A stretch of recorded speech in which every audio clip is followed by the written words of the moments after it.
नमस्कार मित्रांनो, मी जी राजेश रिलायबल टेक्निकलच्या या यूट्यूब मंचावरती तुमचं स्वागत करत आहे। नेहमीप्रमाणे आपण वीकली व्हिडिओ घेऊन आलेलो आहोत। या आठवड्यामध्ये मार्केटमध्ये काय होऊ शकतं हे आपण बघणार आहोत। हा निफ्टीचा डेली चार्ट तत्पूर्वी आपण डिस्क्लेमर बघूया।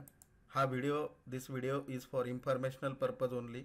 ट्रेडिंग आणि investment is subjected to the market risk. तुम्हाला जर लॉसेस अवॉइड करायचे असतील तर डिसिप्लिनने ट्रेड केलं पाहिजे आणि इन्व्हेस्टमेंट करण्यापूर्वी तुमचे जे कोणी सेबी रजिस्टर्ड फायनान्शियल ॲडवायझर असतील त्यांच्याशी संपर्क करायला हवा।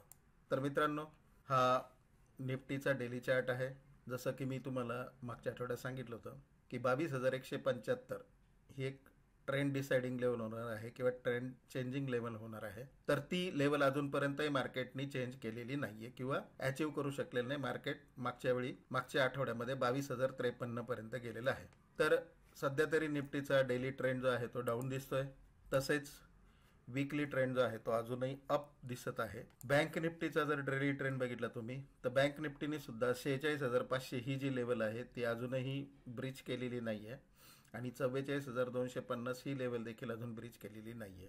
म्हणजे या दोन लेवलच्या मध्येच ट्रेड होतोय। बँक निफ्टीचा डेली ट्रेंड डाऊन आहे, वीकली ट्रेंड अप आहे। तर आता बघूया आजच्या स्लाइड्स।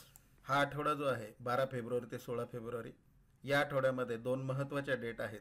13 फेब्रुवारी जी की मंगळवारी आहे आणि 16 फेब्रुवारी जी शुक्रवारी आहे। तर या तारखांना मार्केट ट्रेंड बदलू शकतं। त्यानंतर निफ्टीचं जे क्लोजिंग आहे 21,782.50 आहे। निफ्टीला हे सर्व पुढचे रेजिस्टन्स आहेत 21,830, 21,905, 21,980, 22,050 आणि 22,125। निफ्टीला सपोर्ट जे आहेत 21,750, 21,680, 21,600, 21,530 आणि 21,450। बँक निफ्टी जर म्हणाल तर बँक निफ्टीचं क्लोजिंग आहे 45,634। बँक निफ्टीला हे सर्व पुढचे रेजिस्टन्स आहेत आणि या सर्व लेवल जे आहेत म्हणजे 45,800 पासून ते 47,750 पर्यंतच्या लेवल्स दिलेले आहेत। तसेच 45,580 पासून ते 43,680 पर्यंतच्या लेवल्स या ठिकाणी मी तुम्हाला दिलेले आहेत। म्हणजे ऑलमोस्ट 2,000 पॉईंटच्या लेवल्स या ठिकाणी तुम्हाला मी प्रोव्हाइड केलेले आहेत। मार्केट शक्यतो आठवडाभर याच रेंजमध्ये म्हणजे 47,750 ते 43,680 या रेंजमध्ये राहतं आणि हे जे प्राइस पॉईंट आहेत या ठिकाणी मार्केट थोडंसं रिॲक्ट होतं आणि त्या ठिकाणावर मार्केट टर्न होतं, एकतर वरती जाऊ शकतं किंवा खाली जाऊ शकतं। तर अशा पद्धतीने या आठवड्याच्या लेवल्स मी तुम्हाला प्रोव्हाइड केलेले आहे। नेहमीप्रमाणे सावधानी तर मार्केटमध्ये ही बाळगावी लागतेच, मी त्याच्यात असं वेगळं असं सांगण्याची काही गरज नाही आहे। परंतु सध्या वेगवेगळ्या न्यूज मार्केटमध्ये येत आहेत, न्यूज ड्रिव्हन मार्केट चाललेलं आहे, त्याच्यामुळे अनेक काही गोष्टी आकस्मिक घटना घडत आहेत, त्याचाही इम्पॅक्ट हा मार्केटवरती होत आहे।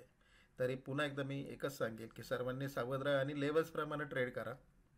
लेवल्सप्रमाणे ट्रेडिंग केलं तर तुमची प्रॉफिटेबिलिटीचं जे चान्सेस आहेत किंवा पर्सेंटेज आहे ते वाढू शकतं। तर मित्रांनो, या आठवड्याकरता इतकंच। पुन्हा भेटूया आपण पुढच्या आठवड्यामध्ये। येणारा आठवडा तुम्हाला प्रॉफिटेबल रहो, सबका मंगल हो। जय हिंद, जय महाराष्ट्र।